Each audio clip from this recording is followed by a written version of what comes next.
রকম সৃষ্টি করলেন জগতের সকল জীব, সর্বপ্রথম ভগবান তারই অঙ্গে থেকে অবিচ্ছেদ্য একটা অঙ্গ শক্তি রাসমা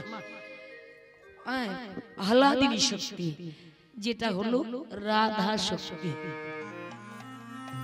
নিজের অঙ্গ থেকে প্রথম বিচ্ছুরিত হয়েছিল আদি একেবারে অনন্ত লীলা, আদি লীলা প্রাককালে। সেই রাধা তাকে নিয়ে 3 যুগ ধরে লীলা করলেন, কিন্তু বৃন্দাবনে এসে যে সকল লীলা করলেন একেবারে মাখামাখি লীলা, রসপুষ্ট লীলা, রস বিশিষ্ট লীলা। এই যে রাসলীলা হয়ে গেল, এই লীলা হলো বৃন্দাবনের সর্বশ্রেষ্ঠ লীলা, সর্বোৎকৃষ্ট লীলা। 64 প্রকার যে লীলা করলেন আমার গোবিন্দ, সকল লীলা রস নির্যাস করে একত্রিত করে যে লীলা রস উৎপন্ন হলো সেটাই হলো রাস। হরি বল হরি বল। মাধুর্য মণ্ডিত এবং মধুর রস মণ্ডিত বটেই, তবেই তো এত আনন্দ পেলেন আপনারা, তাই না? তাহলে সেই রাধা রাধা ওই দেখেছেন তো বামে নিয়ে দাঁড়িয়ে আছেন, তাই না? কিন্তু রাধারানীর একটা জ্বালা আছে, জানেন না? রাধারানীর একটা জ্বালা আছে, তিনি আয়ানের ঘরের স্ত্রী, কৃষ্ণের রাধা হয়ে আয়ানের ঘরে যেতে হলো। কেন না, সত্য যুগে অভিমন্যু ঋষি নামে এক ঋষি ছিল। সেই ঋষি তপস্যা করলেন। কেমন ভাবে? চতুর্দিকে অগ্নিকাষ্ঠ জেলে দিল, জেলে দিয়ে পা দুটো উপর দিকে আর মাথাটা নিচের দিকে দিয়ে কঠোর তপস্যায় মগ্ন হলেন। নাম তার অভিমন্যু ঋষি। ঊর্ধ্বপদে হেষ্টমুণ্ডে তপস্যা করিতে লাগিল, করিতে লাগিল। নারায়ণ নারায়ণ বলি অভিমন্যু ডাকিতে লাগিল। নারায়ণ নারায়ণ বলে অভিমন্যু ডাকিতে লাগিল। রাধে জয় রাধে জয় রাধেশ্যাম। নারায়ণ নারায়ণ বলে দিবানিশি ডাকিতে লাগিল, ডাকিতে লাগিল, ডাকিতে লাগিল। আমার দিদি ভাই যে বাড়িতে এসে আমি আছি, এত ভালো এনারা না, সত্যি আশা থেকে কি তৎপর, কি যত্ন, এমন ভক্তি, এমন ভালোবাসা হৃদয়ে না ধরলে কি শান্তি পাই। সেই সঙ্গে আপনারাও, সত্যি আমার খুব ভালো লাগছে। আমি যে কজন পেয়েছি সত্যি আমার ভক্ত বটে। ভালো থাকুন দিদি ভাই। হরে কৃষ্ণ, জয় রাধে। এখন ভক্তের ভক্ত বাঞ্ছা পূর্ণকারী ভগবান, তিনি কি আর থাকতে পারে? হ্যাঁ, ভক্তের কঠোর তপস্যায় ভগবানের বৈকুণ্ঠ নড়ে গেল, হ্যাঁ, সিংহাসন টলে গেল। ভক্তের ডাকে ভগবান সিংহাসন ছেড়ে চলে এলো অভিমন্যুর সম্মুখে। অভিমন্যু রে, অভিমন্যু রে, অভিমন্যু, তোমার কঠোর তপস্যায় আমি যে সন্তুষ্ট হয়েছি। এই কি কঠোর তপস্যা!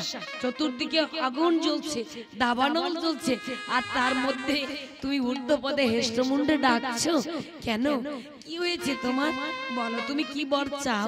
তোমার তপস্যায় আমি সন্তুষ্ট হলাম। অভিমন্যু বললে, দয়াময়, ওগো কৃপাময়, ওগো কৃপাময়, তুমি যদি সন্তুষ্ট হয়ে থাকো তবে এই বর দাও। কি বর দেবে? তোমার বামে যেজন বসে আছে নাম তার লক্ষ্মী, ওই লক্ষ্মীকে আমাকে দান করে দাও। নিতাই গৌর প্রেমানন্দে হরি বল হরি বল মা। নারায়ণ বললেন, তা কি কখনো সম্ভব? এটা কি কখনো হতে পারে? সব দেওয়া যায়, ঘরের ঘরণীকে কাউকে দান করা যায় কি? ভিখারি আসলে টাকা পয়সা দেওয়া যেতে পারে, চাল চুলো যা আছে দেওয়া যেতে পারে, আলু টালু যা আছে ঘরে না হয় দেওয়া যায়, কিন্তু ঘরের ঘরণীটাকে কেউ দেবে মা? দেবে? তাহলে কি দেশ দশ কেউ মেনে নেবে? নারায়ণ বললেন, হ্যাঁ গো, এমন ভক্ত আমি দেখিনি। এই যে অভিমন্যু, অন্য কিছু চাও, অন্য কিছু বর চাও, আমার ঘরণীকে, আমার লক্ষ্মীকে তুমি চেয়েও না। না না না, আমি দিতে পারবো না। না না গো, না গো। অভিমন্যু শুনে রাখো, সিংহের দুধ কখনো মাটির পাত্রে থাকে না। মাটির পাত্রে রাখলে সেটা চটে ফেটে নষ্ট হয়ে যাবে। সিংহের দুগ্ধ রাখতে গেলে সোনার পাত্রের দরকার হয়। ঠিক তদ্রূপ নারায়ণের স্ত্রীকে পেতে গেলে নারায়ণের মতো দ্বিতীয় নারায়ণ তৈরি হতে হবে। তা ভক্ত হয়ে ভগবানকেই চাইছো, আর তাও আবার আমার স্ত্রী লক্ষ্মীকে, তাই কখনো সম্ভব হয় না। আমি দিতে পারবো না। অভিমন্যু বললে, দিতে যখন পারবে না থেকে লাভ নাই, ফিরে যাও, ফিরে যাও, ফিরে যাও, ফিরে ফিরে যাও, ফিরে যাও, ফিরে যাও। নারায়ণ ফিরে গেল। পুনরায় অভিমন্যু কঠোর তপস্যা শুরু করে দিল। ভগবান একবার যাইবে, একবার যায়, দুইবার যায়, আর কি পারে গো? কেন, তিনি যে কথা দিয়ে যে বাঞ্ছা কল্পতরু ভগবান, ভক্তের মনোবাঞ্ছা পূর্ণ করতে তাকে যে আসতেই হয়। এই যে মায়েরা, আপনারা মন্দিরে কত কি মানত করে থাকে, ঠাকুর আমার এই বাঞ্ছাটা পূর্ণ করে দাও, তোমার মানত পূর্ণ করে দাও। তোমাকে মূর্তি তুলে পূজা করব, কেউ গন্ডি দেবে, কেউ ধুনো পোড়ায়, কে কত রকম মানত করে থাকে। ঠাকুর যদি দেখা না দেয়, তা সেই বিপদ থেকে কি আপনি উদ্ধার হয়? তা ঠিক তদ্রুবাদকে অভিমন্যু বলছে, আমি যদি তোমাকে ঠিকঠাক ডেকে থাকি, তপস্যা করে থাকি, আমার মনোবাঞ্ছা পূর্ণ করতে তোমাকে ফিরতেই হবে। একবার, দুইবার, তিনবার যায়, ভক্তের ডাকে ভগবান এসে সম্মুখে সম্মুখে দাঁড়া। একবার, দুইবার, তিনবার গেল, কিন্তু ভক্ত একইভাবে ডাকতেই লাগলো। তার প্রতিজ্ঞা সে পূর্ণ করবেই। সে ভগবানের স্ত্রীকে নিজের স্ত্রী রূপে পাবে, এই তার মনোবাঞ্ছা। সে তপস্যা করতে লাগলো। তিনবারের মাথায় এসে ভগবান আর থাকতে পারলো না, বর দিয়ে দিল। বেশ, তাই হবে, ভক্তের বাঞ্ছাই পূর্ণ হোক। অভিমন্যু, তুমি যা চেয়েছো আমি তোমাকে তাই দিলাম। আজ হতে আমার লক্ষ্মীকে তোমাকে দান করে দিলাম, দান করে দিলাম, দান করে দিলাম। এবার লক্ষ্মীকে দান করে দিয়ে এসে বৈকুণ্ঠে এসে নারায়ণ কি আর থাকতে পারে? নয়নের জলে বয়ান ভেসে যায়। নারায়ণের নয়নের জল দেখে মা লক্ষ্মী প্রশ্ন করলো, প্রভু কি হয়েছে? ভক্তের বাঞ্ছা পূর্ণ করে এসে তুমি আনন্দ পাও, কিন্তু আজ তুমি কাঁদছো কেন প্রভু? কি হয়েছে বলো না প্রভু। লক্ষ্মী, তুমি প্রশ্ন করো না, আমি যে উত্তর দিতে পারবো না, আমি বলতে পারবো না। আমার যে কত বড় ক্ষতি হয়ে গেল, আমি তোমাকে বুঝিয়ে বলতে পারবো না। আমি যে বড় ক্ষতি করে ফেলেছি, ভক্তের বাঞ্ছা পূর্ণ করতে গিয়ে আজকে আমি নিজেই নিঃস্ব হয়ে গেছি। লক্ষ্মী বললে, সে আবার কেমন কথা? প্রভু কি আবার ভগবানকে কেউ নিঃস্ব করতে পারে? প্রভু কি হয়েছে বলুন, বলুন প্রভু। নারায়ণ বলবে না, আর মা লক্ষ্মী ছাড়বে না। প্রভু, আমি যে অর্ধাঙ্গিনী, আপনার দুঃখের কথা আমাকে বলবেন না তো কাকে বলবেন? অবশেষে নারায়ণ বললে, লক্ষ্মী শোনো, এমন একজন কঠিন ভক্ত, এমন একজন ভক্ত, তার ডাকে আমি সন্তুষ্ট হয়ে, তার তপস্যায়, আমি তার কঠোর তপস্যায় থাকতে না পারে সন্তুষ্ট হয়ে আমি তাকে তার বর, তার মনোমত বর, সে যে তোমাকে চেয়েছিল, তাই আমি তোমাকে তাকে দান করে দিয়েছি।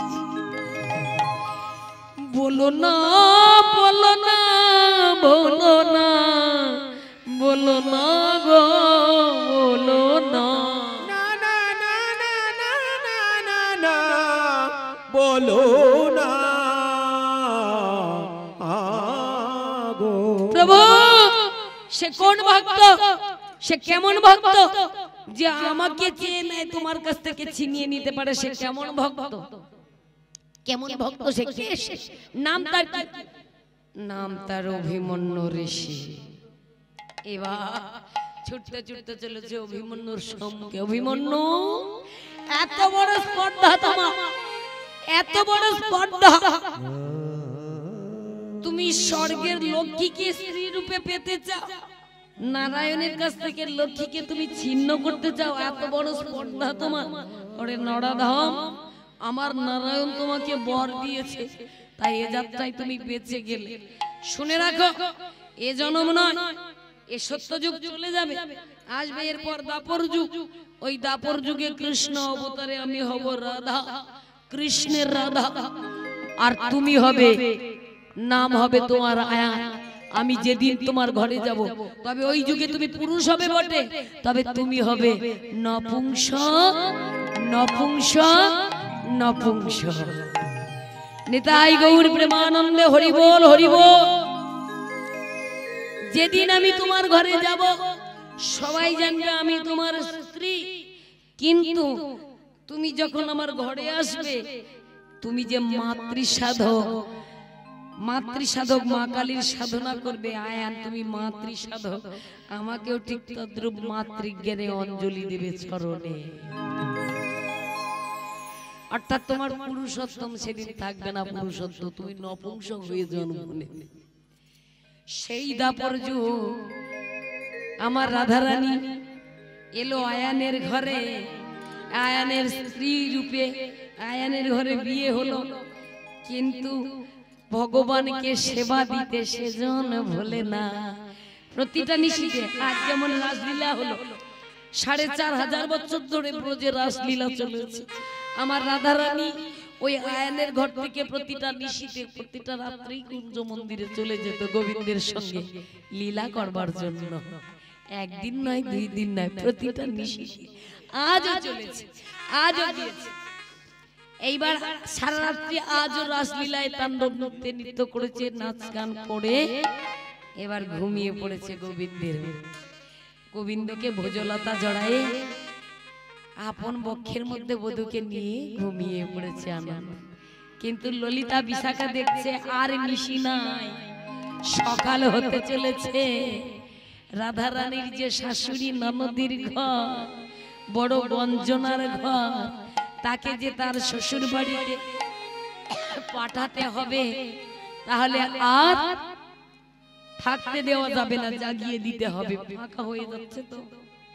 তাহলে এখন পরিবেশনার লীলার বিষয়বস্তু হলো আমার রাধারানীর জাগরণ লীলা, যে লীলাকে আর এক কথায় বলা হয় কুঞ্জ ভঙ্গ লীলা। এবার কুঞ্জ লীলা, কুঞ্জ ভঙ্গ লীলা গাইবার পূর্বে একটু গৌরচন্দ্রিকা আস্বাদন করতে হয়। লীলায় যাওয়ার আগে গৌরচন্দ্রিকা অবশ্যই গাইতে হয়। তাই আসুন এখন একটু গৌরচন্দ্রিকা আস্বাদন করব। জয় রাধে।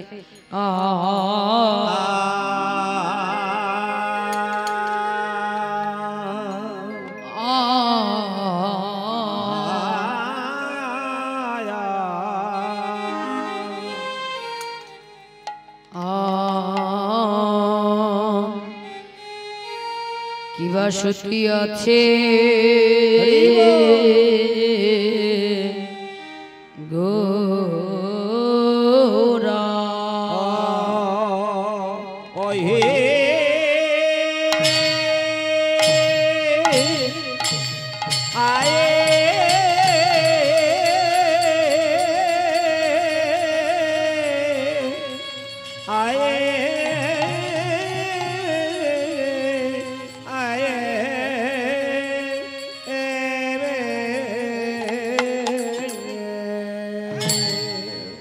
গোরা চাঁদ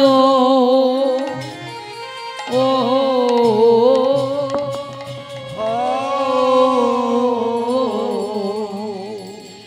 কিবা শয়ন মন, শয়ন মন দি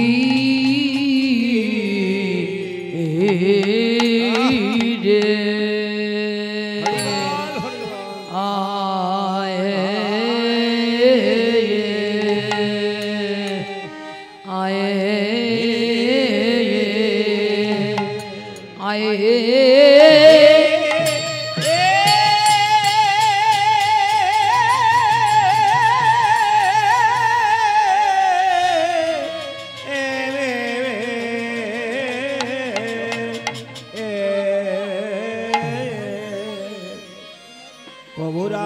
কিনা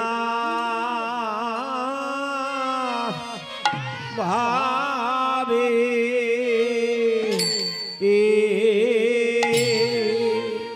কিনা ভাবে ও ও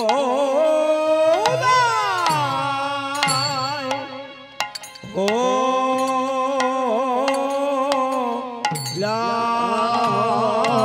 লারে আহা মোরি আরে ও রে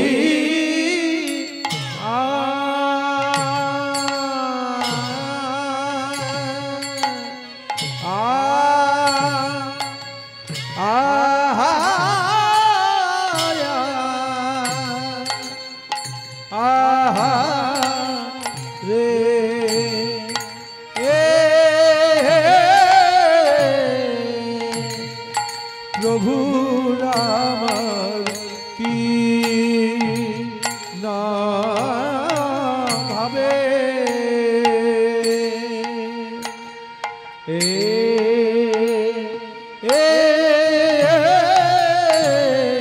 কি না ভাবে ও দা ও লো আহামরি আরে ও মরিয়া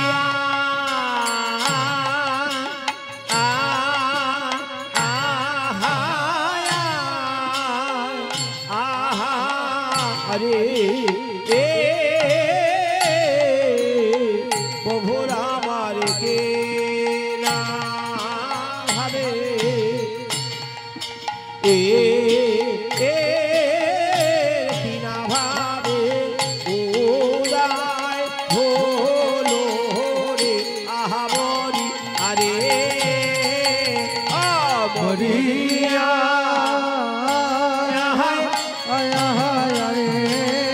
ওরে কিনা ভাবে কিনা ভাবে উদয় হলো আহা মরিয়া রে মরিয়া রে কিনা ভাবে উদয় হলো মরিয়া রে মরিয়া আহা মরি রে আহা মরি রে কিনা ভাবে উদয় মরিয়া আহা মরি রে আহা মরি রে কিনা ভাবে উদয় ও ছুটি আছে গো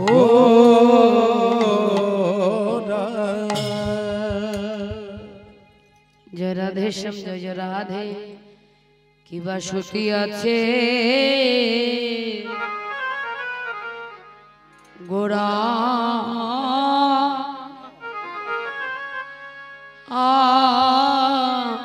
আ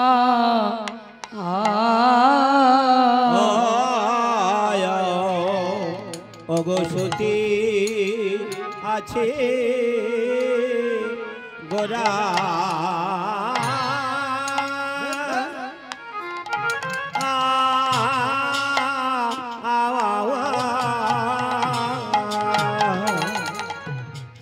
দেখো দেখো আজ দেখো ছুটি আছে গোড়া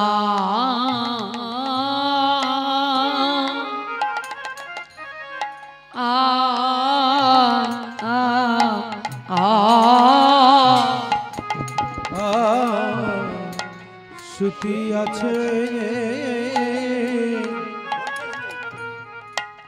গোরা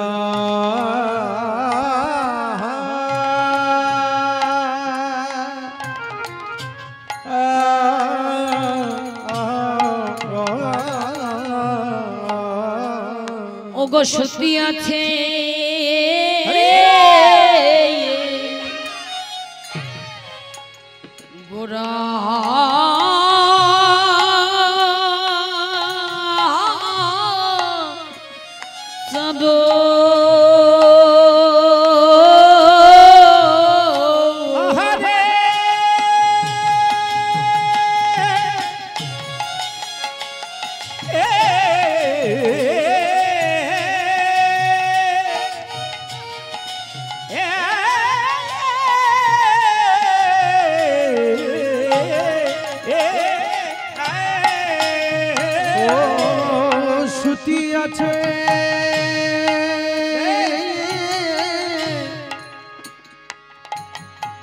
গোরা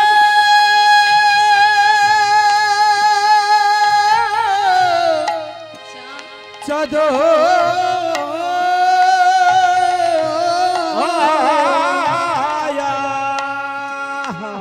ওগো সুতি আছে গোটা চাঁদ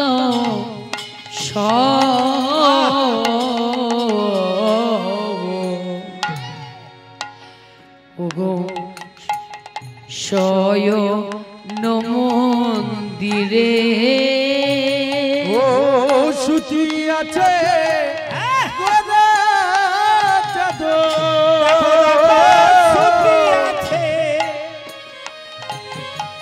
গোরা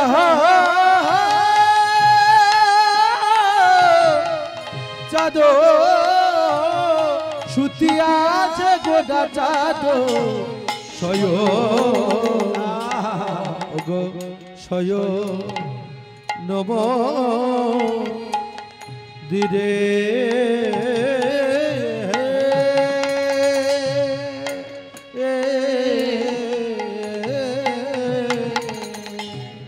আজ ঘুমায়ে আছে গো আজ ঘুমায়ে আছে গো ঘুমায়ে আছে গো দেখো দেখো ঘুমায়ে আছে গো শয়ন মন্দির মাঝে ঘুমায়ে আছে গো শয়ন মন্দির মাঝে ঘুমায়ে আছে গো গদাধর কে বক্ষে লয়ে ঘুমায়ে আছে গো গদাধর কে বক্ষে লয়ে ঘুমায়ে আছে গো গদাধর কে বক্ষে লয়ে ঘুমায়ে আছে গো গদাধর কে বক্ষে লয়ে ঘুমায়ে আছে গো আর সারা নিশি নেচে গিয়ে আজ ঘুমায়ে আছে গো সারা নিশি নেচে গিয়ে ঘুমায়ে আছে গো গোরার অলসে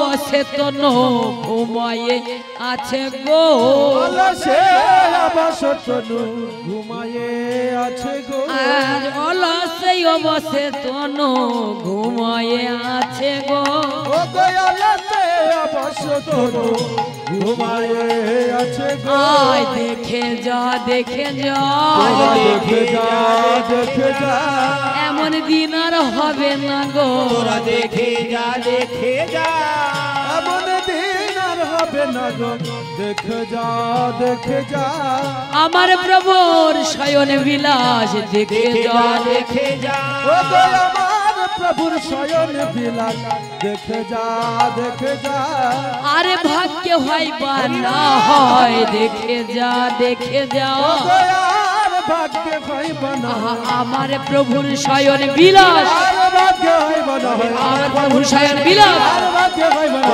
আমার প্রভুর শয়ন বিলাস আর ভাগ্য হইব না আমার প্রভুর শয়ন বিলাস নিতাই গৌর সীতানাথ প্রেমানন্দে হরি হরি বল তোরা দেখে যা দেখে যা আয়া জয় রাধে জয় রাধে আমার অপারেটর দাদা ভোল্টেজ নেই একটু কৃপা করে সেটের কাছে আসলে একটু ভালো হয় বড্ড কমে গেছে কষ্ট হচ্ছে আচ্ছা একটা কথা বলি মা একটু মানে একটু এগিয়ে আসুন পিছনে যারা একটু এগিয়ে আসুন মানে সামনে ফাঁকা মানে গায়কের বুকটাই ফাঁকা আপনারাই হলেন প্রধান শক্তি আগে তো শ্রোতা নববিধা ভক্তির মধ্যে শ্রেষ্ঠ ভক্তি হলো শ্রোতা শ্রবণ আগে শুনতে হবে শোনার মতো ভক্ত তারপর কীর্তন শ্রবণং কীর্তনং অর্চনং বন্দনং দাস্য শক্ত আত্মনিবেদন বিষ্ণু শরণং পাদ সেবনং এই নববিধা ভক্তির মধ্যে শ্রেষ্ঠ ভক্তি হলো শ্রবণ চার যুগ সত্য যুগ থেকে শুনে শুনে আসছে সত্য যুগেও শুনেছিল কে জানেন এই কীর্তন শুনেছিল শোনার মতো ভক্ত ছিল বলে কীর্তন করেও ছিল তিনি কে কীর্তন করেছিলেন ভক্ত প্রহ্লাদ শুনলেন কে কীর্তন বিদ্বেষী কীর্তনের একমাত্র কৃষ্ণের একমাত্র শত্রু মারবে বলে ঘুরে বেড়াচ্ছে সেই বেটাই একদিন কীর্তন শুনেছিল তিনি কে তারই বাবা হিরণ্যকশিপু প্রহ্লাদ দেখলে বাবার মতো একজন কীর্তন বিদ্বেষী, কৃষ্ণ বিদ্বেষী, শত্রুরের কথা শুনতে বসে কেউ মুখ বেঁকিয়ে উঠে যায় না? সকালবেলা শত্রুরের গল্প করতে এসেছে, কি মুখ বেঁকিয়ে উঠে যায়। কিন্তু শুনেছিল কেন? প্রহ্লাদকে অনেক যন্ত্রণা দিয়েছে মারবার জন্য। যে বেটাকে আমি সেই ছোট্টবেলা থেকে আমার দাদাকে মারলো, হিরণ্যাক্ষকে মারলো, ওই বেটা বরাহ রূপ ধরে, তো ওই বেটাকে মারবার জন্য আমি তপস্যাও করতে গেলাম, অথচ বেটাকে খুঁজে পাচ্ছি না। তাকেই আমি খুঁজে বেড়াচ্ছি মারবো বলে, যার জন্য আমার রাজ্যে সবাইকে কৃষ্ণ নাম করতে পারো, অথচ আমার ঘরের ছেলে তো তাকে দিন রাত ডেকে বেড়াচ্ছে। এই বন্ধ করব বলে তাকে শুলিয়ে চড়ালাম, মরলো না। হিরণ্যকশিপু বলছে বেটাকে তৈলাক্ত করার মধ্যে ফেলে দিলাম, তাতেও মরলো না। বেটাকে সর্পের মুখে দিলাম, কেউটো সাপও তাকে খেলো না। পাগলা হাতির সামনে ফেলে দিলাম, হাতিও পা তুলে দিল না। তো বেটা ওই কৃষ্ণের কি শক্তি আছে যার শক্তিতে আমার বেটাটা বেঁচে আছে?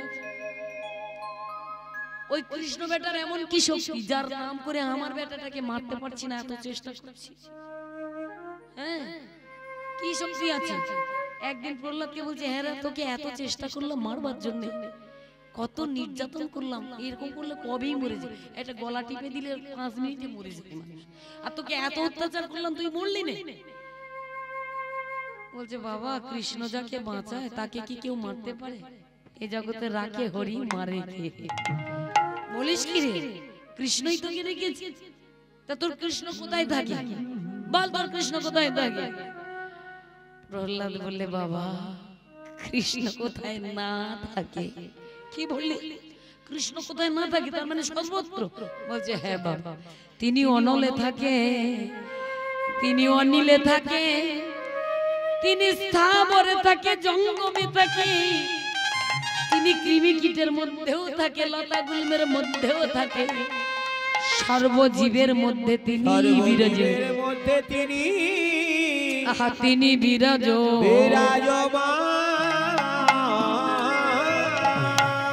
বাবা গো, তিনি যে সর্বত্র থাকে, সর্বত্র যদি থাকে তা আমি দেখতে পাই না। সব সময় যদি তিনি ঘুর ঘুর ঘুর থাকে, সব জায়গায় যদি থেকে থাকে, তা আমি সে মেয়েটাকে দেখতে পাই না, এতদিন ধরে খুঁজে বেড়াচ্ছি। বলছে বাবা, ডাকার মতন না ডাকলে কি তাকে দেখা যায়? তিনি কি আর যাকে তাকে দেখা দেওয়ার ব্যক্তি? তিনি যদি সবাইকে দেখা দিয়ে দেবে তাহলে তো সবাই উদ্ধার পেয়ে যাবে, নরক যন্ত্রণা থেকে সবাই উদ্ধার পেয়ে যাবে। কি আর তাছাড়া মায়াবাদী মানুষ মায়ের সংসারে ডুবে গিয়ে তাকে তো চিনতে পারে না, তাকে তো ডাকার মতো ডাকতে পারে না, তাই তো তাকে পায় না বাবা। যেজন ডাকার মতো ডাকতে পারে তাকেই যে তিনি দেখা দেয়। বলছিস ঠিক কথা? হ্যাঁ বাবা। তাহলে বলতো দেখি, তুই যে ছোট্ট একটা মাটির গোপাল নিয়ে, মূর্তি নিয়ে দিনরাত কৃষ্ণ কৃষ্ণ করছিস, এর মধ্যে আছে দেখাতে পারবি? বলছে হ্যাঁ পারবো। ঠিক ওই মাটির মূর্তির মধ্যে আছে জীবন্ত কৃষ্ণ আছে? বলছে হ্যাঁ আছে। কই দেখা তাহলে। মাটির মূর্তিটাকে মাথায় তুলেছে কৃষ্ণ। ওগো দয়া, জগৎ সংসারে তুমি যে প্রচার করেছো, তুমি যে আছো, তুমি ভক্তের ভগবান, এই প্রমাণটা তুমি করে দেবে না বয়া দয়াময়? তুমি যে আছো এটা তুমি দেখিয়ে দাও, প্রমাণ করে দাও তুমি। কৃষ্ণের প্রতিমূর্তিটাকে মাথায় নিয়ে কৃষ্ণ কৃষ্ণ কৃষ্ণ বলে কাঁদিতে লাগিল।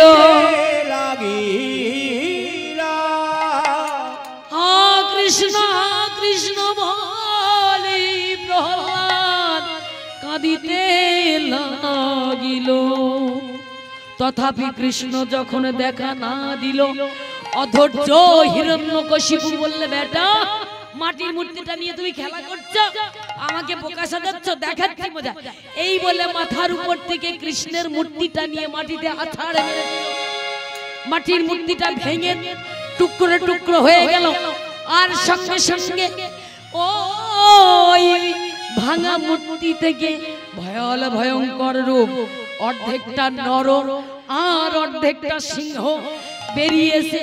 নরসিংহ রূপ ধরে প্রহ্লাদকে ধরে নিয়ে একেবারে উরুতের উপরে দিয়ে নাড়ি ভুড়ি টেনে বের করে, বেটা তুমি একজন এমন একজন ও শুরু হয়ে তোমার ঘরে এমন ভক্ত জন্মালো, দেখি কোন নারীটা থেকে এসেছে, নারীগুলো বেঁচে বধ করে দিল প্রহ্লাদ। আহা, হিরণ্যকশিপুকে প্রহ্লাদকে দিলেন ভক্তির রাজত্ব। কিন্তু একদিন হলেও কৃষ্ণের লীলা শুনেছিল বলে তাই কৃষ্ণ নিজেই হাতে মারল। তাহলে সে যুগেও কীর্তন চলেছে। আবার আসুন ত্রেতা যুগে কীর্তনকে গাইল যিনি কিনা মানে রামের শত্রু, নাম তার রাবণ। কোথায় কীর্তনটা গাইল? ঘরের মাঝে, নিজের প্রাসাদের অন্তর্মহল যেখানে মন্দাদরী থাকে, মন্দাদরীকে নিয়ে একদিন দরজা বন্ধ করে রাম গুণগান গাইছে। যে রামের সাথে অন্তর্দ্বন্দ্ব, রামকে মারবে, রাম রাবণের যুদ্ধের জন্য যুদ্ধের উপলক্ষ করে রামায়ণ তৈরি হয়ে গেল। সেই রাবণ নিজেই কীর্তন গাইল। শ্রোতা ছিলেন কি? তার স্ত্রী মন্দাদরী। হরি বল, হরি বল। আসুন এবার দাপর যুগে, দাপর যুগের শেষ, কুরুক্ষেত্রের একেবারে শেষ হয়ে গেল। একজন ছিল মাত্র, নাম তার পরীক্ষিত, অভিমন্যুর পুত্র, নাম তার পরীক্ষিত। কোথায়? দ্বিতীয়বার মা ওই যে অভিমন্যুর স্ত্রীর গর্ভে বান মেরেছিল, মরেও গেছিল, আবার ভগবান রক্ষা করলো, তাই পুনরায় খ্যাতি পেল বলে নাম তার পরীক্ষিত। ওই রাজা পরীক্ষিত যখন শুনলো ব্রহ্মশাপে অভিশাপ প্রাপ্ত হলো, ব্রহ্মশাপে অভিশাপ প্রাপ্ত হলো। কে দিল অভিশাপটা? না, অভিশাপটা দিল সৌমিক ঋষির পুত্র, নাম তার সিংহী। কেন দিল?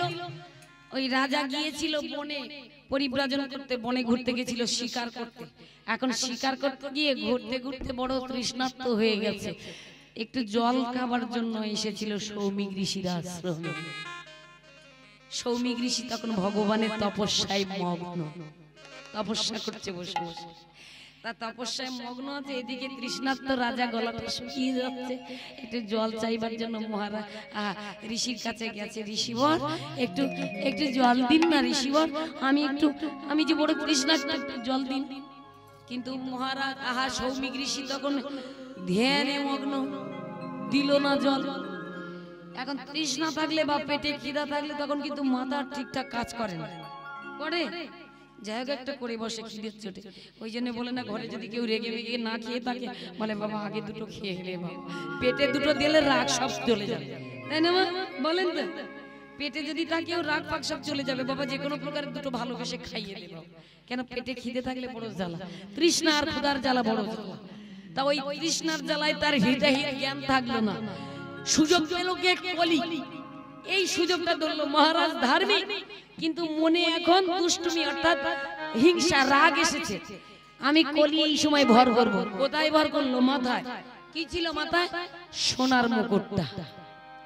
কলির 5টা জায়গায় গ্রাস করবার জায়গা ছিল। এক হলো স্বর্ণকরের দোকানে সোনা। স্বর্ণকর যতই বলুন সত্যি কথা বলছি, নিজের মায়ের সোনাটাতেও খাক দিতে কম করে। কেন? কলি আছে, কিছু করার নেই, কলির গ্রাসেও করবেই কই। হ্যাঁ, আর কোথায়? তাস যেখানে কলির বাস সেখানে, পাশা যেখানে কলির বাসা সেখানে, পতিতালয় যেখানে কলির আশ্রয় সেখানে।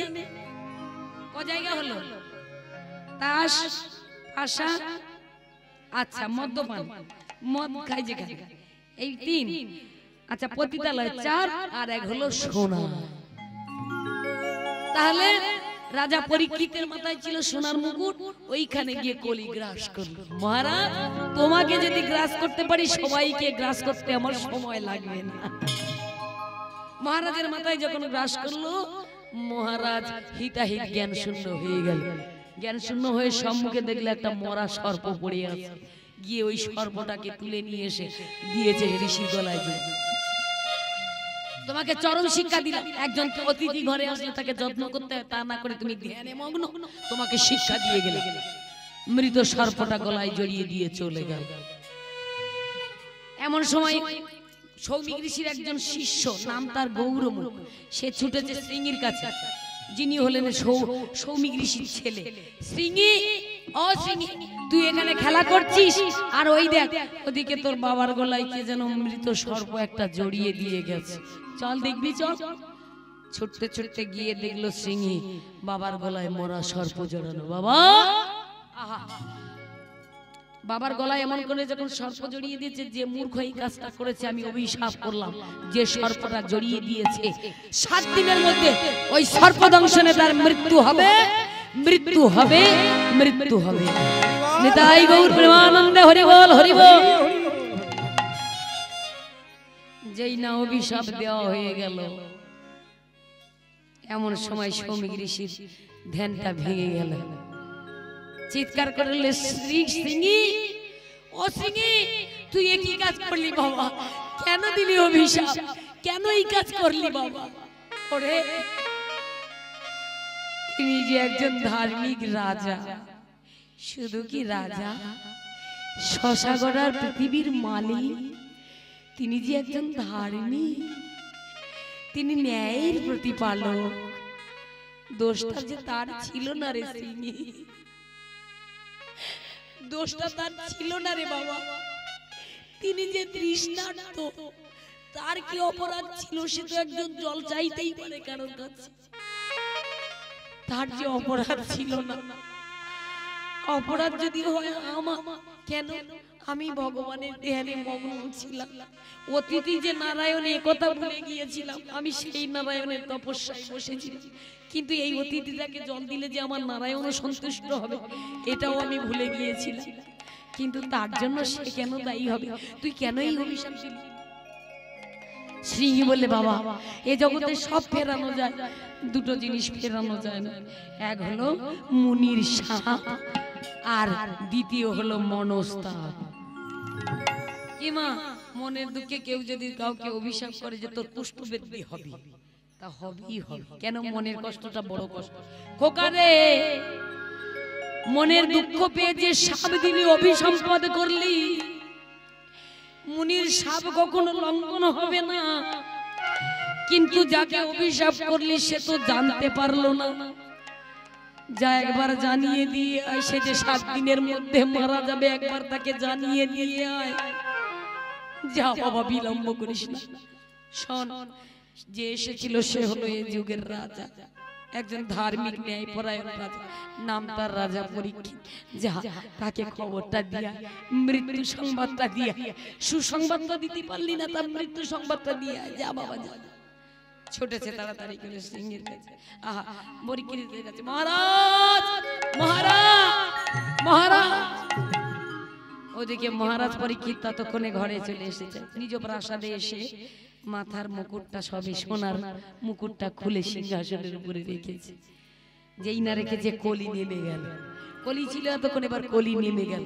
এবার মনের মধ্যে একটু অনুতপ্ত হচ্ছে, হায় হায়, আমি কি করলাম? তিনি তো ভগবানের ধ্যানে মগ্ন ছিল, আমি এমন কাজটা কেন করলাম? তাকে কেন আমি সাপ গলায় জড়াতে গেলাম? মনে মনে অনুতপ্ত হচ্ছে। এমন সময় প্রাসাদের সম্মুখে ডেকে উঠলেন মহারাজ। মহারাজ তাড়াতাড়ি করে দরজার বাইরে এসে বলছে, আসুন, আসুন ঋষিবর, আসুন, আসুন, বসুন, আসন গ্রহণ করুন। আমি বসতে আসি, আমি তোমাকে একটা সংবাদ দিতে এসেছি। কি সংবাদ? বলো। শোনো, এই যে একটু আগে যে কর্মটা করেছি, সেটা বোধহয় মনে নেই। কি কর্ম করেছি? কেন? একজন ধ্যানস্থ ব্যক্তির গলায় সর্প জড়িয়ে দিয়েছিলে, মনে নেই? সর্প জড়ানোর জন্য অভিশাপ দিয়েছি। আমি তার ছেলে, সিংহী মুনির ছেলে, আহা, সৌমিক মুনির ছেলের নাম মোর সিংহী। আমি অভিশাপ করেছি। কি অভিশাপ? শুনে রাখো। যে সর্প গলায় জড়িয়ে দিয়ে এসেছিল, সেই সর্প, অর্থাৎ সেই সর্প দংশনে 7 দিনের মধ্যে মৃত্যু হবে, মৃত্যু হবে, মৃত্যু হবে না।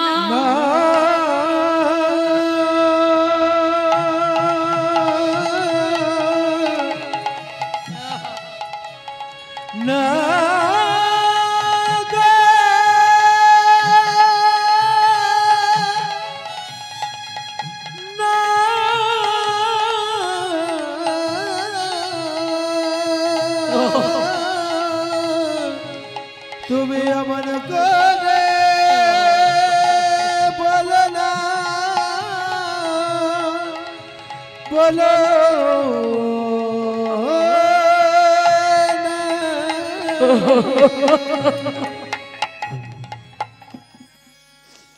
হায় রে বিধাতা, আমি রাজা হয়ে ছাড় পেলাম না, অভিশাপ পেলাম, তাও আবার বেশি না, আমার আয়ু মাত্র 7টা দিন। সমস্ত আসক্তি তার চলে গেল।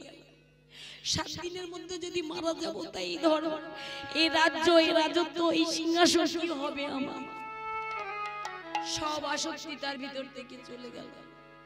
যেমন আমাদের বলি, আমরা বেঁচে আছি, কিন্তু মৃত্যু সংবাদ যদি একবার পাওয়া যায়, তা সেই দিন আসার আগেই হার্ট অ্যাটাক করো। কেন? মৃত্যু হলো জীবনের সব থেকে পরম ভয়ের কারণ। আমরা এই খবরটা জানি না বলেই তাই আছি কোন রকম চুপচাপ, তাই না? সব রকম প্রোডাক্ট উঠেছে জগতে, সবার একটা এক্সপায়ার ডেট দেওয়া আছে। আপনার কোলগেট বলুন, সাবান বলুন, তেল বলুন, সবার একটা এক্সপায়ার ডেট দেওয়া আছে, এতদিন এটা টিকবে বাজারে। কিন্তু এই দেহটা যে কতদিন বাজারে, এই ভব সংসারের বাজারে কতদিন টিকবে, এই গ্যারান্টি কার্ডটা ভগবান হাতে দেয়। ভগবান জানে এটা দিলে ও আর সংসার করবে না, ও আর জগৎ সংসারে ধর্মকর্ম কিচ্ছুটি করবে না। কেন? দিন যত এগিয়ে আসবে তত ভয়ে আর্তনাদ করবে, মৃত্যু যন্ত্রণায়, তার আগেই সে মারা যাবে। এই জন্য এটা দেয়। একমাত্র পায়কারা যদি কেউ শুনে ফেলেছে তার ক্যান্সার হয়েছে, সে জানে ক্যান্সারের নাই কোনো অ্যান্সার, এবার আমি মারা যাবই যাব। তাই 1 বছর হোক আর 1 মাস হোক এটা বলা যাবে না, তবে মারা আমি যাবই। তখন তার ভিতর থেকে সব আসক্তি চলে যায়, সে শুধু কেবল মৃত্যু যন্ত্রণার দিনগুলো গুনতে থাকে। তার জীবনে না থাকে কোনো স্বাদ, না থাকে কোনো আল্লাহ, না থাকে কোনো সুখ, না থাকে কোনো শান্তি, কেবল মৃত্যুর দিনগুলো কেবল গুনতে থাকে সে। ঠিক তদ্রুপ আজকে মহারাজ পরীক্ষিত মাত্র জীবনের 7টা দিন। কি হবে এই রাজ্য, কি হবে এই রাজত্ব, কি হবে এই রাজ সিংহাসন? না, এই 7টা দিনের জন্য আর আমার এসবের কিছু প্রয়োজন নাই। আমি কি করব? এই 7টা দিন একটু কৃষ্ণ কথা, ভাগবত কথা শুনবো। যে ভগবানের কৃপায় এসেছিলাম পৃথিবীতে ধরাতে, আমি সেই ভগবানের লীলা কথা শুনতে শুনতে আমার দিনগুলো কাটিয়ে দেব। ততক্ষণে তৈরি হলো কি? ভাগবত, ব্যাসদেব রচিত ভাগবত তৈরি হয়ে গেল। ব্যাসদেব স্বয়ং, ব্যাসদেব পরাশর মুনির পুত্র ব্যাসদেব চিন্তা করছে একটা উপযুক্ত পাত্র পাচ্ছি না, দান করব ভাগবতকে। কেননা ভাগবত তো আর যাতা গ্রন্থ নয়, ভগবানের একেবারে আদি অন্ত লীলা গ্রন্থ, ভগবানের জীবন। একে পঠন করবে বা একে বুকে ধরবে এমন ভক্ত খুঁজে পাচ্ছেন, কিন্তু তিনি জানেন না তারই ঘরে ভক্ত জন্ম নিচ্ছে, ধীরে ধীরে বাড়ছে বিথিকা দেবীর গর্ভে। কে তিনি? নাম তার সুখদেব গোস্বামী পা। এলো কোথা থেকে? এই বৃন্দাবনের গোপন রাসলীলা বলছিল কে? স্বয়ং ভোলানাথ মা পার্বতীকে। কেন? কৈলাসে বসে বসে মা পার্বতী বললে, শোনো, তুমি যে কৃষ্ণ নামে পাগল, ওই কৃষ্ণের লীলা আমাকে শোনাতে হবে, আমি শুনবো। তা বলছে ঠিক আছে। নির্জনে কৈলাসে দুজন বসে আছে হর পার্বতী। গল্প বলতে গেলে তো হুঁ দিতে হয়। এই যেমন আপনারা বসে আছেন, ঘুম পেলেও কষ্ট করে চোখটাকে জাগিয়ে আমার দিকে তাকিয়ে আছেন, তবে না আমি গাইতে পারছি। আর যদি আপনারা ঘুমিয়ে পড়তেন, পারতাম গাইতে? ঠিক তদ্রূপ পার্বতী, গল্প যে বলবো ভাগবতের গল্প, তোমাকে যে হু দিতে হবে। পার্বতী বললে বেশ তাই দেব। এইবার গভীর নিশি না হলে, নির্জন না হলে তো বলা যায় না। এই যে গোলকের গোপন লীলা একে একে ভোলানাথ বলে চলেছে। মা পার্বতী পাশে বসে বসে শুনছে আর হু দিচ্ছে। এই হু দিতে দিতে, হু দিতে দিতে কখন যে ঘুমিয়ে পড়েছে মা নিজেই জানে না। রাত্রিবেলা তো হয় না, আমরাও তো কথা বলতে বলতে কখন ঘুমিয়ে পড়ি নিজেরাই বুঝতে পারি না। মাও ঘুমিয়ে পড়েছে। তাহলে কি হবে? এই ভাগবত কথা শুনবো না? শুনবে। কে আছে? ওই গাছের ডালে বসেছিল একটা পাখি। পাখিটা হু দিচ্ছিল। কেন? ভোলানাথ তো চোখ বন্ধ করে আছে, জানে তো, দেখতে পাচ্ছে না। হুটা দিলেই হবে, হু দিলেই এই ভাগবতের কথাগুলো শোনা যাবে, লীলা কথা, গোপন রাসলীলার কথা, কৃষ্ণের গোপন লীলার কথা, গুপ্ত বৃন্দাবনের লীলার কথা শোনা যাবে। হু বন্ধ হয়ে গেলে গল্পটা বন্ধ হয়ে যাবে। তাহলে আমি হু দিতে থাকি, পাখিটা হু দিচ্ছে। সারা রাত্রি ব্যাপী হয়ে গেল লীলা কথা বলেই চলেছে ভোলানাথ, পঞ্চমুখে বলেই চলেছে। আর দিকে সুখ পাখিটা কি করছে? হু দিতেই আছে, দিতেই আছে। সকাল হয়ে গেছে। সকাল হয়ে গেলে ঘুমটা ভেঙে যায় তো, চোখ মুছতে মুছতে মা পার্বতী উঠে পড়েছে। এখন ভোলানাথ বলছে, কি ব্যাপার? চোখটা খুলে দেখছে পার্বতী। কি গো, শুনেছো তো? কেমন লাগলো বলো কৃষ্ণের লীলা কথা? পার্বতী চোখটা মুছতে মুছতে বলছে, প্রভু কখন, কই, আমি কখন ঘুমিয়ে পড়েছি আমি নিজেই জানি। কি বললে? তুমি ঘুমিয়ে পড়েছিলে? তাহলে হু দিচ্ছিল কে? কেউ হু দিচ্ছিল? চতুর্দিকে দেখছে কেউ নাই, তাহলে শুনলো কে? আর সারা রাত্রি ব্যাপী আমার সঙ্গে হু দিল কে? শুনে ফেললো এই গোপনের লীলা? এই গোপন লীলা শুনে ফেললো কে? হঠাৎ দেখলো ডালে বসে আছে একটা পাখি। ও বেটা বৃন্দাবনের সুখ পাখি, তুমি কৃষ্ণ লীলা শুনছিলে? তোমাকে বধ করতে হবে। যেই না ত্রিশূলটা নিয়ে উদ্যত হয়েছে, অমনি পাখি তো উড়েছে, উঠতে উঠতে চলে যাচ্ছে। বলছে, বেটা তুই যত দূরে উঠবি আমি তোকে মারবই মারবো। এই নিয়ে ত্রিশূল নিয়ে ভোলানাথ ছুটতে ছুটতে চলেছে। ওদিকে সুখ পাখি উঠতে উঠতে চলেছে। সুখ পাখি যত দূরে উড়ে উড়ে যায়, ভোলানাথ তত দূরে উঠতে উঠতে ত্রিশূল নিয়ে মারতে যায়। হ্যাঁ, ত্রিভুবন ঘোরা হয়ে গেল। ঘুরতে ঘুরতে ঘুরতে ঘুরতে জায়গা পেল কোথায়? ব্যাসদের স্ত্রী বিথিকা দেবী। মেয়েরা অনেক সময় দেখেছেন চুল উড়িয়ে হা করে একদিকে তাকিয়ে থাকে, ঠিক এমনি ভাবে হা করে দাঁড়িয়েছিল। দেখলো এর থেকে আর ভালো জায়গা নাই, ওইখানেই প্রবেশ করবে। এদিকে ত্রিশূল নিয়ে দাঁড়িয়ে আছে, মারবে। নারী জাতিকে তো মারতে পারে না, কেন? সে তো আর অপরাধ করেনি, করেছে অপরাধ সুখ পাখিটা। ও বেটা বেরোলে আমি মারবো, দাঁড়িয়ে আছে, ত্রিশূল নিয়ে দাঁড়িয়ে আছে, বেরোবে আমি মারবো। ওদিকে ব্যাসদেব স্নান সেরে এসে দেখছে একজন এরকম ত্রিশূল নিয়ে দাঁড়িয়ে আছে। কি ব্যাপার? ভোলানাথ দাঁড়িয়ে আছে, ব্যাপারটা কি ব্যাপার প্রভু এমনি ভাবে দাঁড়িয়ে আছে? আরে একটা ঘটনা ঘটে গেছে। এই সুখ পাখি, আমি আমার পার্বতীর কাছে ভগবানের লীলা কথা, আমার কৃষ্ণের লীলা কথা বলছিলাম। এই বেটা শুনে নিয়েছে, সবাইকে বধ করবো, তোমার স্ত্রীর গর্ভে প্রবেশ করেছে, ওকে আমি বধ করবো বলে দাঁড়িয়ে আছি, ও বেরোলেই আমি বধ করবো। ব্যাসদেব বলে উঠলে, প্রভু যে জীবন কৃষ্ণ কথা শোনে তাকে কি প্রাণে বধ করা যায় গো? নিতাই গৌর প্রেমানন্দে হরি হরি বল।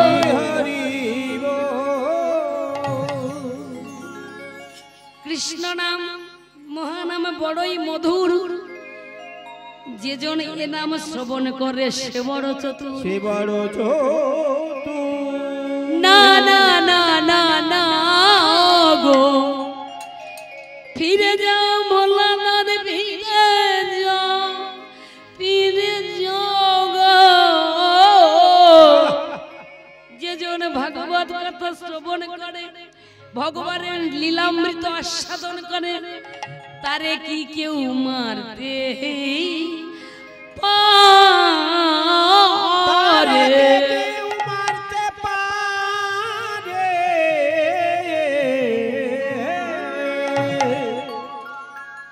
আশ্রয় করিয়া ভজে তারে কৃষ্ণ নাহি তজে, আর সব মরে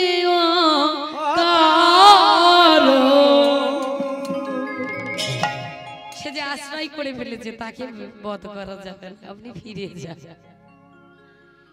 সেই সুখদেব 1 বৎসর নয়, 2 বৎসর নয়, সুখ পাখিটা 16 বছর ধরে মায়ের গর্ভে থেকে, 16 বছরের যুবক হয়ে মায়ের গর্ভে থেকে বেরিয়ে একেবারে উলঙ্গ অবস্থায়, যেমন ভাবে বেরিয়েছে তেমনি ভাবেই চলে যাচ্ছে উলঙ্গ, পিছনে ছুটছে। এই যে আমি পাত্র পেয়ে গেছি, যার মধ্যে নেই কোনো কামনা বাসনা লালসা, এর মধ্যে কোনো কিছু নাই, এই হলো উপযুক্ত পাত্র, যার হাতে আমি ভাগবত তুলে দেব। এই যে আমার ঘরে ছিল আমি বুঝতে পারিনি এটা ভাগবত, এটা স্বয়ং ব্যাসদেব গোস্বামী জানতে পেরেছেন তপস্যার দ্বারা। আমার ঘরে জন্মালো পরম ভক্ত, যিনি এই ভাগবতকে গ্রহণ করতে পারবে এবং পাঠও করতে পারবে।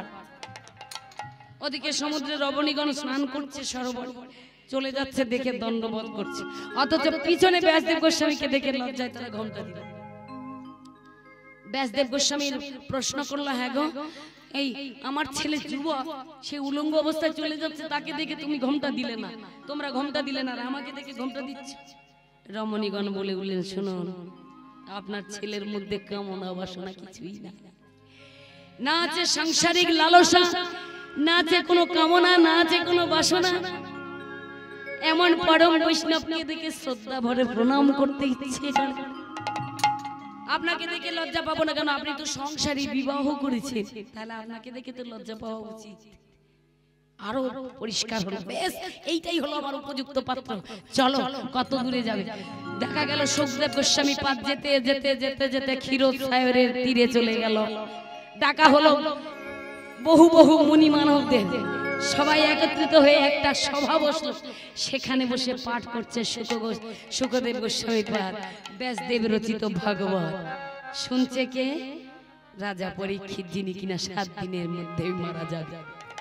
তবে একটা অভিশাপ করে গিয়েছিল রাজা পরীক্ষিত, হে শ্রীমণি, সেই যে অভিশাপটা পেল তখনই বলেছিল, আমি যদি 7 দিনের মধ্যে মারা যাই, তাহলে সত্যিকারের যদি আমি ধার্মিক রাজা হয়ে থাকি, আমি অভিশাপ করলাম ত্রিজগতের জীব তারাও 7 দিনের মধ্যেই মরবে।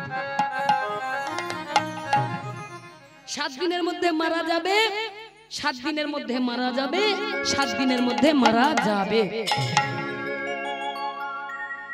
এইবার মুনি মানব সবাই যারা জ্ঞানী গুণী তারা চিন্তা করলেন, তাহলে জগতের জীব তো সবাই শেষ হয়ে যাবে, ইনি ধার্মিক রাজা, ইনার কথাও তো মিথ্যে হবে না, তা সবাই যদি মারা যাবে তা জগৎটা চালাবে কি? দেবতাগণ, মুনি মানব সবাই বসে সিদ্ধান্ত করলেন, একটা কথা তো বলাই যেতে পারে। কি যেতে পারে? মানুষ মরবে বটে, তবে সপ্তাহের মধ্যেই মারা যাবে। সিদ্ধান্ত হয়ে গেল। রাজার কথা মানে সাপও মরবে, লাঠিও ভাঙবে না, কি হবে? 7 দিনের মধ্যেই মারা যাবে। কি বাবা, 7 দিনে 1 সপ্তাহ হতো? আজকের বারে শনিবার, তাই তো? তাহলে আজকে সপ্তাহের শেষ দিন, রবিবার থেকে শুরু। তাহলে দেখুন, খবর নিয়ে কেউ না কেউ আজকে মারা গেছে। এই যেমন আমরা কালকে রাত্রে এখান থেকে গাড়ি নিয়ে যখন আসি, দেখি আপনাদের এই পাশে নদীর ওপাশটা একজন মারা গেছে, হরিধ্বনি দিতে দিতে আপনাদের এই শ্মশানে নিয়ে আসে। তাহলে কালকে সপ্তাহে 6 দিন ছিল, শুক্রবার একজন মারা গেছে। ঠিক এমনি ভাবে প্রতিটা দিন, প্রতিটা নিয়ত, প্রতিটা মুহূর্তে মারা যাচ্ছে, সপ্তাহের মধ্যে মারা যাচ্ছে। কথাটা ঠিক রইল। তাহলে সাপও মরলো না, সাপও মরলো, লাঠিও ভাঙলো। ওই শুকদেব গোস্বামী পাঠ যে কীর্তন করলো আর রাজা পরীক্ষিত যে শ্রবণ করলো, রাজা পরীক্ষিত বলে উঠলো, আর একটা কথা বলে যাই, মারা তো আমি যাবই।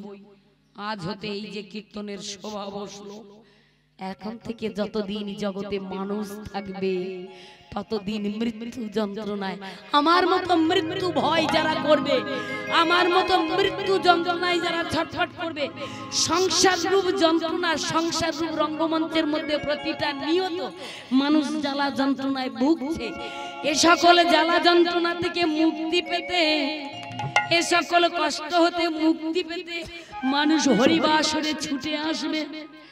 আবার এই সকলে জ্বালা দূর করতে এমন হরিবাসরের আয়োজন হবে, দেশে দেশে দশে দশে হরিনামের বন্যা ছড়িয়ে যাবে, সর্বত্র হরিনামের প্রেমময় বন্যায় জগতের মানুষ শান্তি পাবে। নিতাই গৌর প্রেমানন্দে।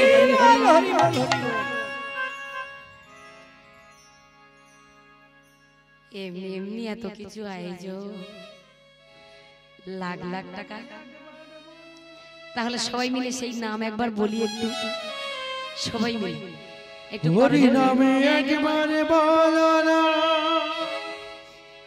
কৃষ্ণ নামে একবারে বলো না,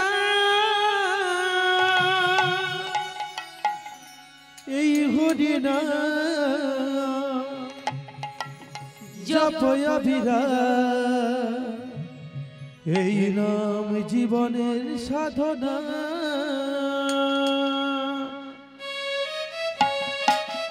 একটু তালি দিয়ে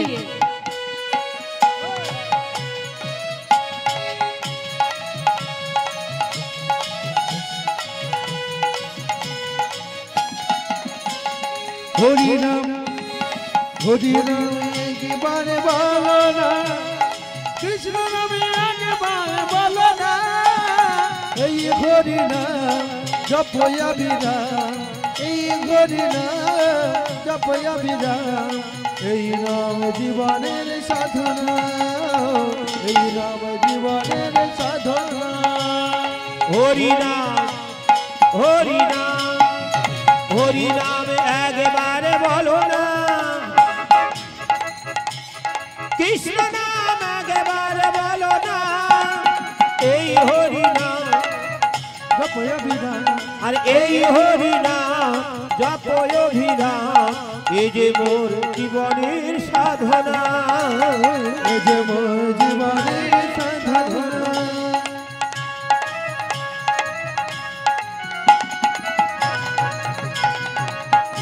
হরি বল হরি বল।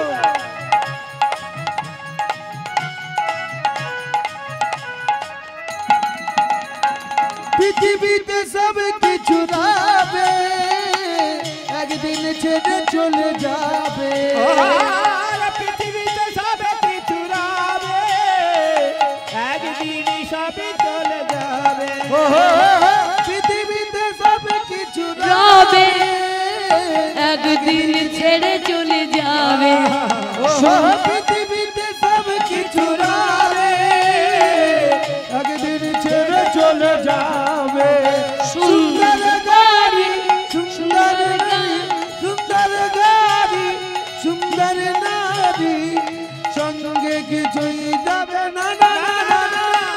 হরি নাম, হরি নামে একবারে বলো না, কৃষ্ণ নামে একবারে বলো না, এই হরি নাম জপয়া বিরাম, এই নাম জীবনের সাধনা।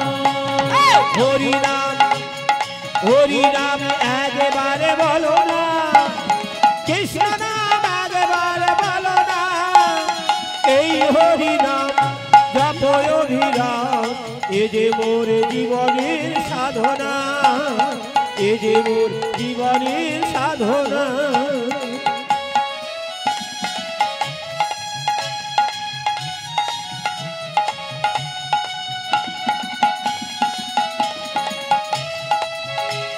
রাধে রাধে।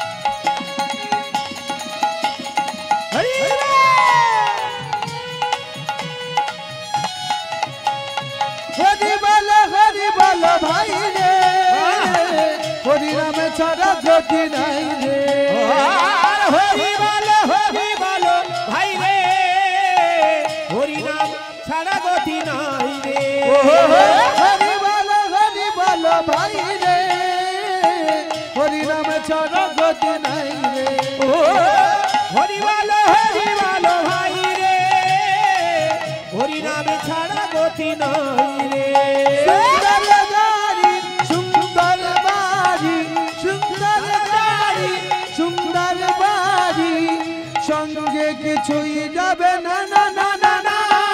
হরি নাম, হরি নাম, হরি নামে একবার বলো না,